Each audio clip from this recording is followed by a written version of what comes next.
So hello everybody, welcome to study with Shivam.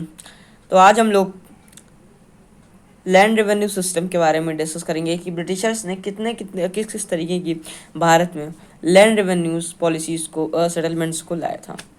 तो सबसे पहले हम लोग देखते हैं कि 1757 से और 1764 तक जो भारत में जो ओल्ड रेवेन्यू सिस्टम चलता था वही चलता था। लेकिन इसके बाद जब 1765 में जब रॉबर्ट क्लाइव जब भारत आते हैं सेकेंड टर्म ऑफिस के लिए अपने आते हैं भारत में, तो फिर वो भी लैंड रेवेन्यू सिस्टम को चेंज तो करना चाहते थे, लेकिन वो लैंड रेवेन्यू सिस्टम को चेंज करने में फेल कर गए क्योंकि उनके पास जो है जो सर्वेंट्स थे वो लिमिटेड थे। लिमिटेड सर्वेंट्स होने की वजह से उनको दिक्कत हो रही थी, क्योंकि जो ब्रिटिशर्स, क्योंकि इंडियन सर्वेंट्स जो थे उनको लोगों को बहुत ही ज़्यादा, अगर इंडियन सर्वेंट्स को वो लोग परचेज़ करते या उन लोगों से काम लेते तो उनको बहुत ज़्यादा इसमें कॉस्ट लग जाता। इसीलिए उन्होंने भारत में लिमिटेड सर्वेंट होने की वजह से कोई लैंड रेवेन्यू सेटलमेंट में कोई बदलाव नहीं किया। और इसके बाद जो है कि भारत का जो कल्चर था, लैंग्वेज था, इससे वो लोग फैमिलियर नहीं थे, not familiar with unfamiliar with Indian culture. तो इंडियन कल्चर जो था उससे वो फैमिलियर नहीं थे, क्योंकि कोई भी आदमी जब है कहीं पे कोई अपना सिस्टम या सेटलमेंट या कोई भी अपनी पॉलिसी लाता है तो वहाँ के लोग जो होते हैं उनके बारे में वो अच्छे से जानता है। तो जब रॉबर्ट क्लाइव थे वो भी भारत के कल्चर के बारे में बहुत ज़्यादा नहीं जानते थे, और इसीलिए उन्होंने कोई नया सेटलमेंट नहीं लाया था। और तीसरा एक और कारण है कि जो ईस्ट इंडिया कंपनी का जो है ब्रिटिश में बहुत ही ज़्यादा विरोध हो रहा था, क्योंकि जो ईस्ट इंडिया कंपनी थी भारत में बहुत ज़्यादा प्रॉफिट कमा रही थी।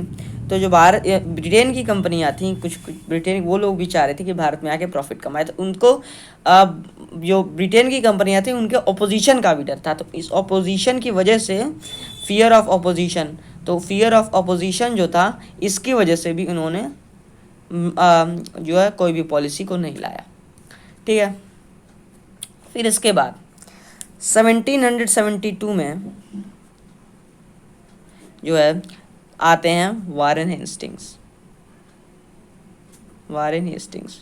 ये भी चाहते हैं भारत में पॉलिसी को बदलाव करना। ठीक है। और ये लोग ये ठेकेदारी सिस्टम को भी शुरू करते हैं 5 साल के लिए, और बाद में ये 1 साल के लिए भी हो जाता है। लेकिन इसकी कुछ लिमिटेशंस भी थी, कैसे ओल्ड जमींदार जो थे वो लोग रिप्लेस हो गए थे, और जो पीजेंट्स थे वो ठेकेदार के द्वारा लोगों का एक्सप्लॉयटेशन बहुत ज़्यादा होता था। अब इसके बाद एक सबसे बड़ा बूम आता है 1786 में। आते हैं लॉर्ड कॉर्नवालिस। इन्होंने भारत में आके लैंड रेवेन्यू सिस्टम को पूरे तरीके से बदल दिया। और जब ये लैंड रेवेन्यू सिस्टम को ये बदलने की अपनी पॉलिसी लाए थे, तो इनके सामने सबसे पहले जो है 3 प्रॉब्लम आई थी। मेन जो प्रॉब्लम आई थी, 3 प्रॉब्लम आई थी। सबसे पहली प्रॉब्लम आई थी कि who would be the owner of land, कि ओनर जो होगा उसका लैंड का ओनर कौन होगा, who would be the owner of land.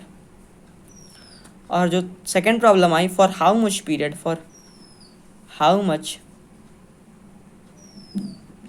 Period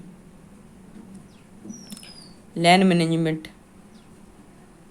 was implemented, इतने साल के लिए वो लैंड मैनेजमेंट जो होगा भारत में रहेगा।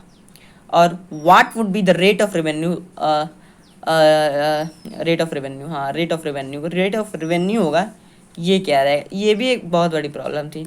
अब इन तीनों प्रॉब्लम को फेस करते हुए इनसे, क्योंकि प्रॉब्लम से ही वो सॉल्यूशन निकलता है, तो इसके बाद इसका सॉल्यूशन निकलता है। 3 सॉल्यूशन निकलते हैं इसके।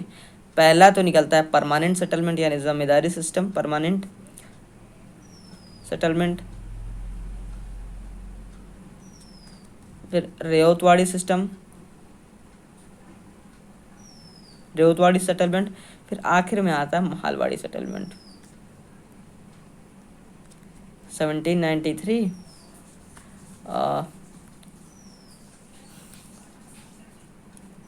1820 ये भी आता है इसके बाद। ठीक है। तो आइए हम लोग लैंड रेवेन्यू सिस्टम के बारे में एक एक करके ये पूरा देखते हैं। क्या क्या है ये, ठीक है। तो 1786 में जब लॉर्ड कॉर्नवालिस भारत में रेवेन्यू सेटलमेंट लाता है तो सबसे पहले वो लाता है परमानेंट सेटलमेंट। अब इस परमानेंट सेटलमेंट में होता क्या है, परमानेंट सेटलमेंट में जो है पूरे भारत की जो परमानेंट सेटलमेंट था ये 1793 में आया था, और ये पूरे भारत के 19% ऑफ टोटल लैंड पे ये पूरी तरीके से जो था ये इम्प्लीमेंट हुआ था। और ये बंगाल में, बिहार में, उड़ीसा में, बनारस में, और भी कई जगह और भी कुछ कर्नाटक के भी कुछ राज्य क्षेत्र हैं वहाँ पे भी ये इम्प्लीमेंट हुआ था।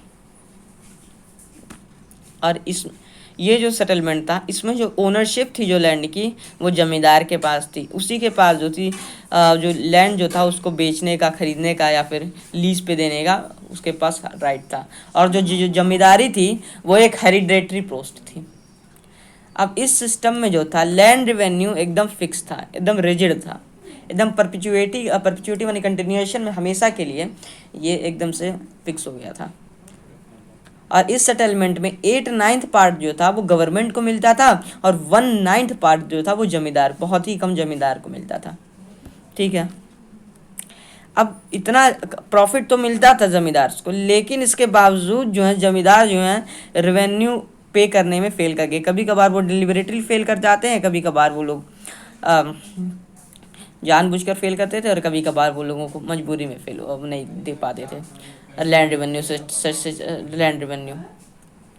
तो जब वो लोग लैंड रेवेन्यू नहीं दे पाते थे तो उनका जो ज़मीन थी, लैंड थी, वो ऑक्शन पे हो जाती थी, और वो जो हाईएस्ट बिडर हुआ करता था, जो आउट बिडर होता था, उसको जो है वो लैंड रेवेन्यू लैंड जो बेच दी जाती थी।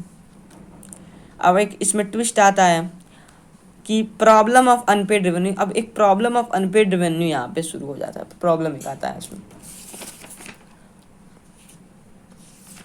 अब प्रॉब्लम क्या था कि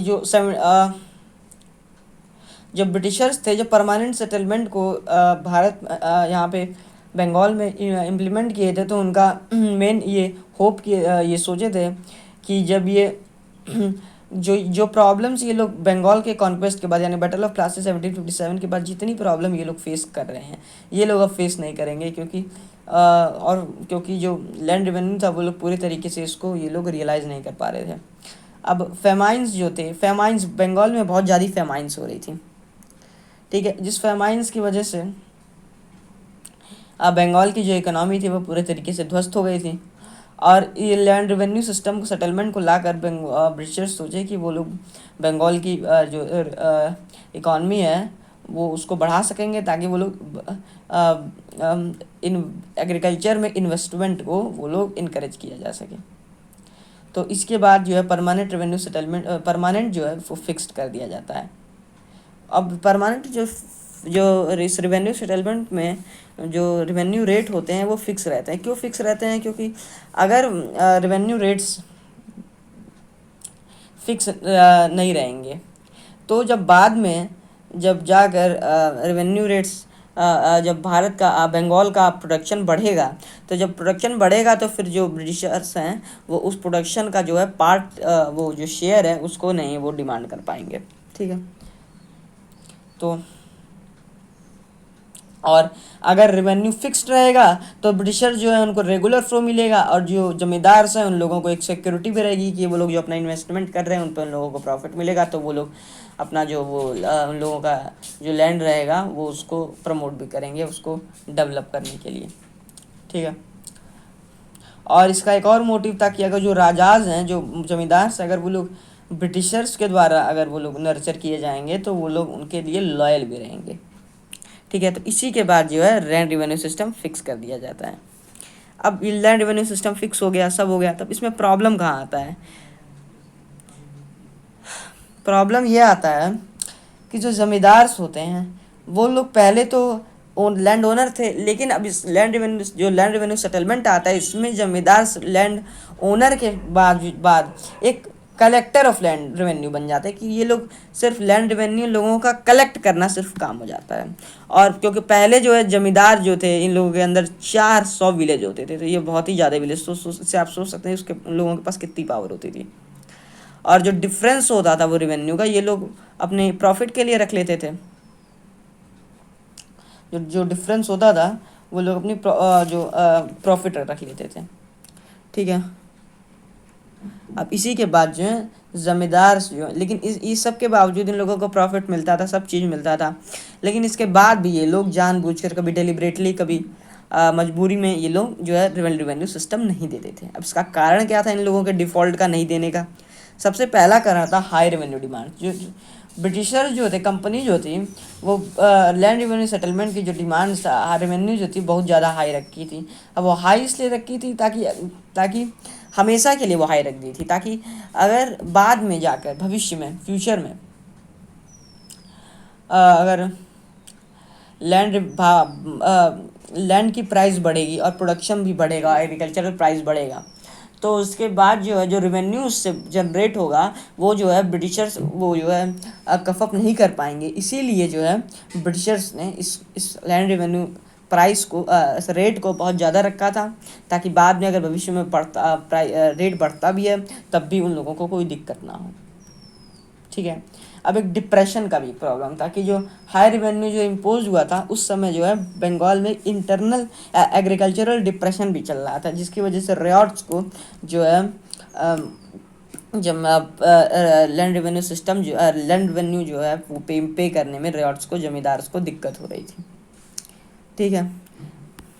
अब एक इनवेरिएबल कफअप ये भी था एक दिक्कत कि जो जमींदार जो थे वो लोग जो ब्रिटिशर्स जो थे वो जो है लैंड रेवेन्यू जो है वो इनवेरिएबली कफअप करते थे रिगार्डलेस ऑफ द हार्वेस्ट।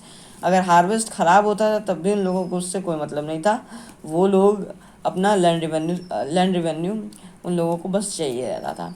अब इसी में एक सनसेट लॉ भी था। सनसेट लॉ में क्या था कि ज़मींदार जो थे उन लोगों को सनसेट से पहले जो है लैंड रेवेन्यू देना उनको देना निश्चित फिक्स था।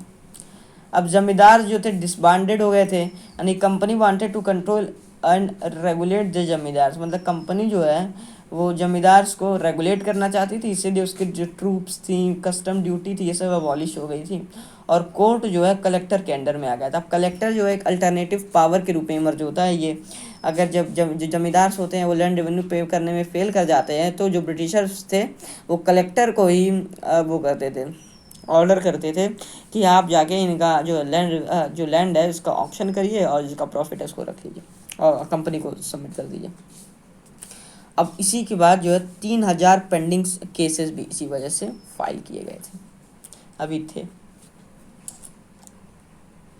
क्योंकि जो ज़मींदार से वो लोग लैंड रेवेन्यू नहीं पे कर पा रहे थे। ठीक है। अब इसी समय एक ज्योतिदार्स भी थे। ज्योतिदार्स मतलब होता था हौलदार या गांटीदार या मंडल्स, इन लोगों का अलग अलग नाम है। तो ये लोग जो थे रिच पीजेंट्स थे जो लोग कि रूरल एरिया यानी कंट्री साइड्स में रहते थे। ठीक है। ये लोग बहुत ही ज़्यादा वास्ट लैंड, लगभग 1000 एकड़ तक का लैंड ये लोग एक्वायर करते थे। ये लोग लोकल ट्रेड जो वहाँ पे होता था, मनी लैंडिंग, ये लोग मनी लैंडिंग का भी काम करते थे और ये लोग कल्टिवेटर जो थे इन लोगों के ऊपर पूरा अपने कंट्रोल रखते थे। और जो अधियार्स जो थे यानी शेयर क्रॉपर्स जो थे इन लोगों के लैंड पे कल्टिवेट करते थे, ये लोग खुद कल्टिवेट नहीं करते थे। और हाफ ऑफ द प्रोड्यूस जो है वो शेयर क्रॉपर को मिल जाता था और आधा जो है ज्योतिदार्स को मिल जाता था। और ये लोग जमींदार के एक कंटेंडर भी थे। ये लोग जमींदार का बहुत ज़्यादा एक कट्टर विरोधी थे। ये लोग बहुत ज़्यादा विरोध करते थे क्योंकि जो जमींदार थे वो जमा बढ़ा दिए थे, टैक्स जो था जमा उसको बढ़ा दिए थे, जिसका वो लोग विरोध करते थे। और जमींदार को जो है ड्यूटी लेने से भी वो लोग मना करते थे और पेमेंट जो होता था लैंड रेवेन्यू का उसको भी वो लोग डिले कर देते थे। और जो जब जमींदार का जो लैंड जब ऑक्शन होता तो सबसे पहले जो है खरीदने में जो आगे आते थे वो लोग ज्योतिदार से सबसे पहले जो है परचेजर एट द ऑक्शन होते थे। सबसे ज़्यादा जो जमींदार का जब लैंड ऑक्शन होता था तो ज्योतिदार से वहाँ पे परचेजर ऑफ द लैंड थे। ठीक है। अब जो जमींदार हैं इस लैंड रेवेन्यू सेटलमेंट से इवेट करने के लिए, भागने के लिए, बचने के लिए कुछ पॉलिसीज़ को अपनाए थे, जैसे कुछ स्ट्रेटजीज़ को अपनाए थे। जैसे कि एक फिक्टिशियस सेल था, एक स्ट्रेटजी थी इन लोगों की फिक्टिशियस सेल। इसमें पहली स्ट्रेटजी थी कि वुमेन मेंबर कि वो लोग वो वुमेन मेंबर्स जो थी उनकी फैमिली की, उनके नाम पे वो लोग अपनी लैंड रेवेन्यू प्रॉपर्टीज़ को ट्रांसफ़र कर देते थे। क्योंकि उस समय जो ब्रिटिशर्स की पॉलिसी थी कि कोई भी जो वुमेन मेंबर है उसका जो है अगर कितना भी उसके पास प्रॉपर्टी है जो लैंड है उसको नहीं ऑक्शन किया जाएगा। इसीलिए ये लोग लैंड वुमेन के नाम पे ये लोग अपना प्रॉपर्टी ट्रांसफ़र करके ये लोग उससे इवेट कर जाते थे ऑक्शन से। और इसके बाद सर्वेंट का भी एक मैनिपुलेशन हुआ था इसमें। क्या था कि जमींदार के जो एजेंट थे वो लोग ऑक्शन में आकर ये लोग आउटबिडिंग कर देते थे बहुत ज़्यादा। ये लोग अपना ऑक्शन में पैसा बोली लगा देते थे, और उसके बाद जब पैसे देने की बारी आती थी तो फिर वो लोग मना कर देते, रेफ्यूज़ टू पे, मतलब रेफ्यूज़ कर जाते थे पे करने के लिए। ठीक है। और उसके बाद दोबारा इलेक्शन ऑक्शन होता था, फिर उसके बाद ऑक्शन में वो लोग आते थे, फिर आउटबिडिंग करते थे, उसके बाद फिर वो लोग मना कर देते थे। इसी तरीके से बार बार चलता रहता था। और वहाँ पे बड़े बड़े लोग जमींदार अलग अलग बाहर से भी लोग आते थे, वो लोग बार बार होने से वो लोग भी परेशान हो गए। इसकी वजह से आखिर में होता क्या था, कंक्लूजन क्या निकलता था कि जो जमींदार हैं उन लोगों के पास वो लैंड हमेशा रह जाता था, और जो ब्रिटिशर्स हैं वो लोग कभी भी जल्दी लैंड रेवेन्यू नहीं पा पाते थे। ठीक है। और एक बेनामी परचेज भी करते थे ये लोग, बिना नाम का ये लोग प्रॉपर्टी खरीद लेते थे, और इसके बाद ये लोग, इससे पता ही नहीं रहता था कि ये किसके नाम की प्रॉपर्टी है। फिर एक लथेट्स थे कि जब कोई बाहर से आता था ऑक्शन पे लैंड खरीदने, तो जो जमींदार के लथेट्स जो हर्ली मैन थे, वो लोग थे, वो लोग वहाँ पे आते थे और इन लोगों को भगा देते थे। और रॉयट्स जो थे लॉयल थे, जो रॉयट्स थे जमींदार के प्रति बड़े ही लॉयल थे। और रॉयट्स जो थे वो अपने आप को जमींदार का एक सब्जेक्ट यानी प्रजा समझते थे, और जमींदार को एक अथॉरिटी ऑफ पावर समझते थे। ठीक है। इसीलिए वो लोग जमींदार को हटने नहीं देना चाहते थे। ठीक है। अब इसी के बाद 1813 में एक फिफ्थ रिपोर्ट ब्रिटिशर्स लॉन्च करते हैं, एक 1002 पेजेस का था ये। इसमें जो है चेंजेस जितने हुए थे, लैंड रेवेन्यू सेटलमेंट जो ब्रिटिशर्स लाई थी, और जो भी अलग अलग पॉलिसीज जो लाई थी ब्रिटिशर्स, स्टैटिस्टिकल टेबल थी इसमें लैंड रेवेन्यू रिटर्न का, और नोट ऑन रेवेन्यू के बारे में, judicial administration of Bengal and Madras के बारे में भी था। 8,800 पेजेस का लगभग इसमें ये सब था, और भी कई चीज़ें थी इसमें। ये फिफ्थ रिपोर्ट इसमें ये लोग ला देते हैं। इस फिफ्थ रिपोर्ट लाते क्यों हैं, क्योंकि जो ब्रिटेन में कुछ लोग थे, जैसे ट्रेडर्स, इंडस्ट्रियलिस्ट, पॉलिटिकल ग्रुप्स, ये लोग जो थे ब्रिटिशर्स का बहुत ज़्यादा विरोध करते थे, क्योंकि ईस्ट इंडिया कंपनी का, क्योंकि ईस्ट इंडिया कंपनी जो है इंडिया में बहुत ज़्यादा प्रॉफिट कमा रही थी। तो जो ब्रिटिशर्स, जो ट्रेडर्स थे, इंडस्ट्रियलिस्ट जो ब्रिटेन में थे, वो लोग इससे विरोध कर रहे थे, क्योंकि ये लोग अपना प्रॉफिट नहीं ले पा रहे थे इंडिया का। इसीलिए ये लोग जो रॉयल चार्टर ऑफ 1833 जो ब्रिटिशर्स को मिला था, इसका ये लोग रिवोकेशन चाहते थे। ट्रेडर जो थे वो लोग इंडियन ट्रेड में अपना वो चाहते थे, शेयर चाहते थे। और जो इंडस्ट्रियलिस्ट थे वो लोग इंडियन मार्केट जो है ब्रिटिश मैन्युफैक्चरर्स के लिए खोलना चाहते थे। और जो पॉलिटिकल ग्रुप है वो लोग कहते थे कि जो ईस्ट इंडिया का, जो इंडिया का प्रॉफिट है बंगाल का, वो सिर्फ ईस्ट इंडियन कंपनी को प्रॉफिट कर रहा है, ये ब्रिटेन एज अ होल को नहीं प्रॉफिट में आ रहा है। और जो फिफ्थ रिपोर्ट है ये सेलेक्ट कमेटी के द्वारा लाया गया था ब्रिटेन पार्लियामेंट में। ठीक है। लेकिन ये जो फिफ्थ रिपोर्ट आया था ये इनवैल्यूएबल था, क्योंकि इन लोगों का जो फिफ्थ रिपोर्ट आया था ये एक प्रोकियलिस्टिक अप्रोच से इसको लाया गया था। इन लोगों का एकदम नैरो अप्रोच था इसको लाने के लिए, क्योंकि ये लोग ईस्ट इंडिया कंपनी के माल एडमिनिस्ट्रेशन को दर्शाने के लिए ये लोग बहुत ही ज़्यादा जो ट्रेडिशनल जमींदारी पावर थी इसको बहुत ज़्यादा एक्सैगरेट कर दिए थे, ताकि किसी तरीके से ईस्ट इंडिया कंपनी को नीचा दिखाया जा सके। और इसे लोग और जमींदार किस तरीके से अपने लैंड को लूज़ कर रहे थे, उसको भी ये लोग ओवर एस्टिमेट कर दिए थे। क्योंकि अभी हम लोग देखे थे कि किस तरीके से जमींदार अलग अलग तरीके से फिक्टिशियस सेल से, बनामी परचेज से, लथेट से, रोयल से, अलग अलग तरीके से ये लोग जो ऑक्शन था इससे इवेट कर जा रहे थे। ठीक है। अब इसके बाद जो है एक रैयतवाड़ी सिस्टम आता है। रैयतवाड़ी सिस्टम जो है कर्नल रीड और थॉमस मुनरो जो हैं 1820 में मद्रास में और भी कई जगह स्थापित करते हैं। अब कहाँ का स्थापित करते हैं ये देख लेते हैं। ये मद्रास में स्थापित किया जाता है, इसको उड़ीसा में भी लाया जाता है, उड़ीसा में भी लाया जाता है, और इधर ये बॉम्बे है, बॉम्बे में लाया जाता है, और ये सिंध है। इतनी जगह इसको लाया जाता है। ये इंडिया का छोटा सा पार्ट है, साउथ सदर्न पार्ट है इंडिया का। इतनी जगह इसको इम्प्लीमेंट किया जाता है कर्नल रीड और थॉमस मुनरो के द्वारा। ठीक है। 51% ऑफ टोटल लैंड जो है ये इंडिया का पूरा, 51% जो था लैंड का ये पूरा इसमें आ गया था, समा गया था पूरा। बंगाल, बिहार, उड़ीसा, ये सब, बनारस बनारस जो भी है, बनारस सॉरी, ये सब हुआ था, बॉम्बे, मद्रास, सॉरी, सिंध, ये सब। अब कुछ ये जो लैंड रेवेन्यू सेटल, ये जो ये रोतवाड़ी सिस्टम था ये 30 साल के लिए, इसमें जो लैंड रेवेन्यू है ये फिक्स नहीं था और ये हर 30 साल के बाद बदलता रहता था। और जो रियॉर्ड्स थे वो डायरेक्टली जो है ब्रिटिशर्स को रेवेन्यू पे करते थे। और जो सॉरी जो रेवेन्यू था वो भी फिक्स नहीं था और ये जो है टाइम टू टाइम ये बदलता रहता था। और जब जो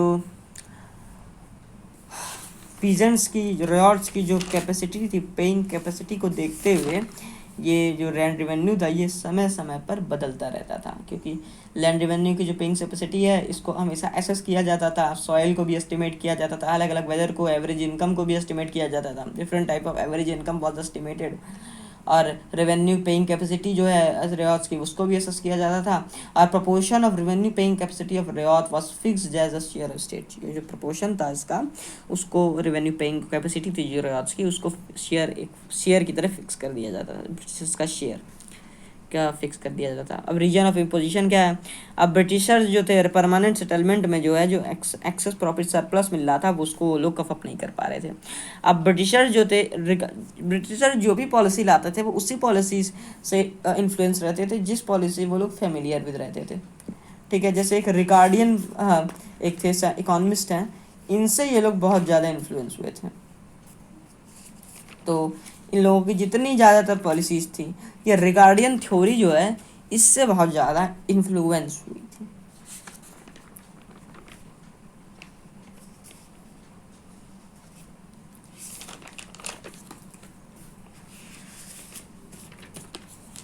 ठीक है, तो रिगार्डियन थ्योरी कह दी जाती कि जो लैंड ओनर है, जो ज़मींदार है, इनको सिर्फ एवरेज रेंट जो है इसी के ऊपर क्लेम करने का राइट है। और जो एवरेज रेंट से ज़्यादा जो रेंट आ रहा है वो सब ब्रिटिशर्स गवर्नमेंट को जाना चाहिए।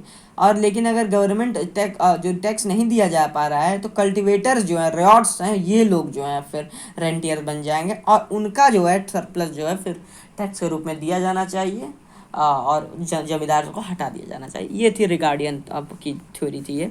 तो ये ब्रिटिशर जो सोचे कि मद्रास में जो ये हो रहा है, बंगाल में जो ये हो रहा है सही हो रहा है, इसलिए मद्रास में जो है रोतवाड़ी सिस्टम को लाना चाहिए। अब जो है और एक और रीज़न था कि ज़मींदार जो थे साउथ इंडिया में इतने डोमिनेंट नहीं थे कि ज़मींदारी सिस्टम को मद्रास में लाया जाए, साउथ में लाया जाए, साउथ इंडिया में। अब एक्सपेंशन ऑफ माउंटेन्स, जो साउथ में जो है माउंटेन्स थोड़े थोड़े छोटे छोटे एरिया में थे, जिसकी वजह से लैंड डिवीज़न बहुत ज़्यादा हो गया था, सेगमेंट्स में डिवाइड हो गया था, तो इसकी वजह से जो है बड़े बड़े जमींदार नहीं थे, तो रेवतवाड़ी सिस्टम लाना सही इन लोगों को लगा। इसके बाद liberal thinkers, east India company में कुछ लिबरल थिंकर्स भी इस समय आ गए थे कि वो लोग सोचते थे कि लोगों के बीच में और स्टेट के बीच में, पीपल और स्टेट के बीच में एक गुड रिलेशन, कॉर्डियल रिलेशन होना चाहिए और जो एक्सप्लॉइटेशन है वो बहुत ज़्यादा कम होना चाहिए। और एक उसके बाद फिर एक महलवाड़ी सिस्टम आता है। महलवाड़ी सिस्टम क्या होता है? हाल्ट मैकेंजी ये लाते हैं, इसमें 30% ऑफ द टोटल लैंड जो इंडिया का टोटल लैंड था इसमें ये लाया गया था। और जो इसमें रेट जो था, लैंड रेवेन्यू रेट जो था वो फिक्स नहीं था, इसमें भी है। और जो महल जो थे, महल, इसमें महल डिवाइड किए गए थे, इसमें न रियाज को किया गया न जमींदार, इसमें महल, इसके महल का जो है हेड हुआ करता था वो मुखिया होता था, मुखिया हेड होता था जो ही वही, और जो रेवेन्यू भी देता था। लगान इसको कहते थे, लगान, जो लगान मूवी आई थी आमिर खान की, उसमें इसी से महलवाड़ी सिस्टम का ही इसमें उसमें दर्शाया गया है।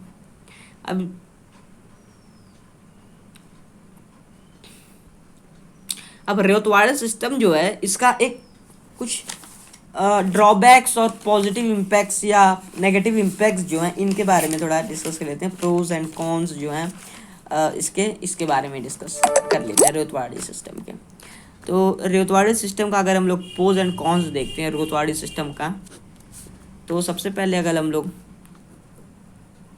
पॉजिटिव इम्पैक्ट देखते हैं तो सबसे पहला जो है कि एक्सप्लॉइटेशन जो है, इंटरमीडिएटरीज यानी पॉलीगार्स भी कहा जाता था इन लोगों को, जमींदार को, कि जो एक्सप्लॉइटेशन जो था वो डिक्रीज हो गया था। एक्सप्लॉइटेशन बाय पॉलीगार्स वाज डिक्रीज्ड, या इंटरमीडिएटरीज जो थी वो लोग कम ख़त्म हो गए थे रेतवाड़ी सिस्टम में, तो इसकी वजह से एक्सप्लॉइटेशन भी कम हुआ था। और जो पीजेंट्स थे वो ओनरशिप भी पा गए थे। Peasants got ownership of the land, peasants got ownership of the land, ownership of the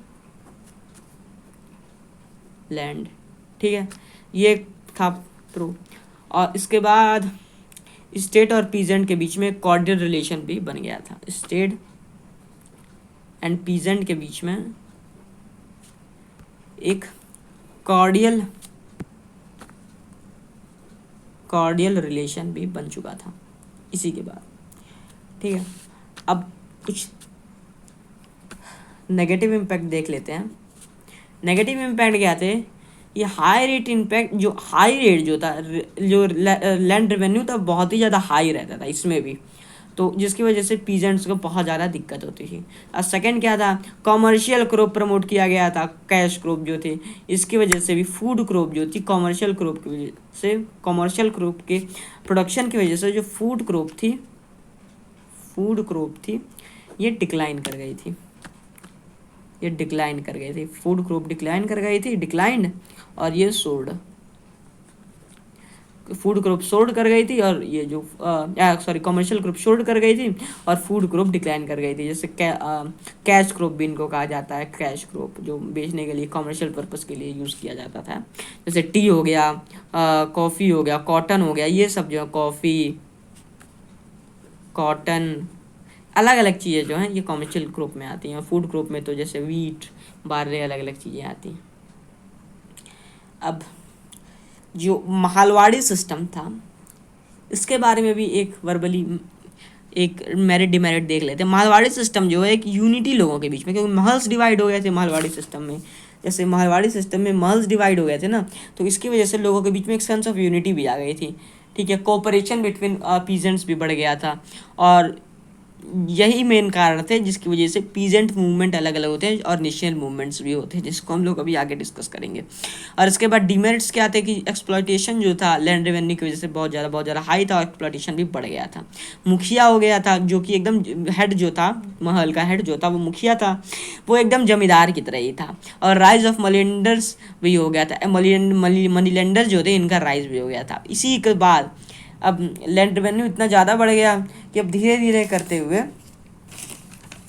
अब फिर दादा भाई नौरोजी आते हैं। दादा भाई नौरोजी ने इस सिस्टम से जो सब कंक्लूजन निकलता है, इससे ये कहते हैं कि ब्रिटिशर्स ने इनकी वजह से ड्रेन ऑफ वेल्थ थ्योरी जो है इन्होंने दी थी दादा भाई नौरोजी ने, कि जो भारत का जो है जो वेल्थ है वो ब्रिटेन में जाके ड्रेन होता जा रहा है, भारत से ड्रेन होता जा रहा है और ब्रिटेन में जाता जा रहा है। इसको हम लोग पिछले लेक्चर में डिस्कस कर चुके हैं, जब हम लोग अलग अलग मर्केंटाइल कैपिटलिज्म, फाइनेंशियल कैपिटलिज्म और भी कैपिटलिज्म अलग अलग देख चुके हैं, ठीक है।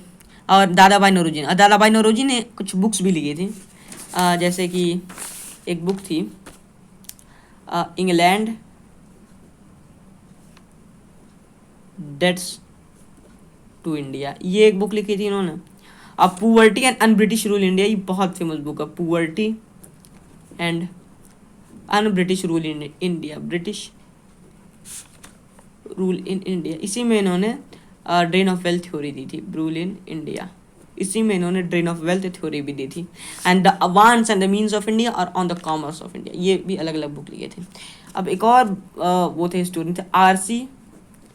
दत्त, रमेश चंद्र दत्त, इन्होंने economic history of India, economic history of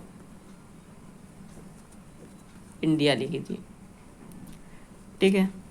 और 1896 का जो कोलकाता कन्वेंशन होता है, 1896 का जो कोलकाता कन्वेंशन होता है, 1896 का जो कोलकाता कन्वेंशन होता है, उसी में जो ड्रेन वेल्थ थ्योरी है दादा भाई नौरोजी की, इसको एक्सेप्ट भी कर लिया गया था, ठीक है। तो hope you like this video. अगर ये वीडियो आपको अच्छा लगा हो तो उसको प्लीज़ लाइक, शेयर और सब्सक्राइब जरूर करें। धन्यवाद।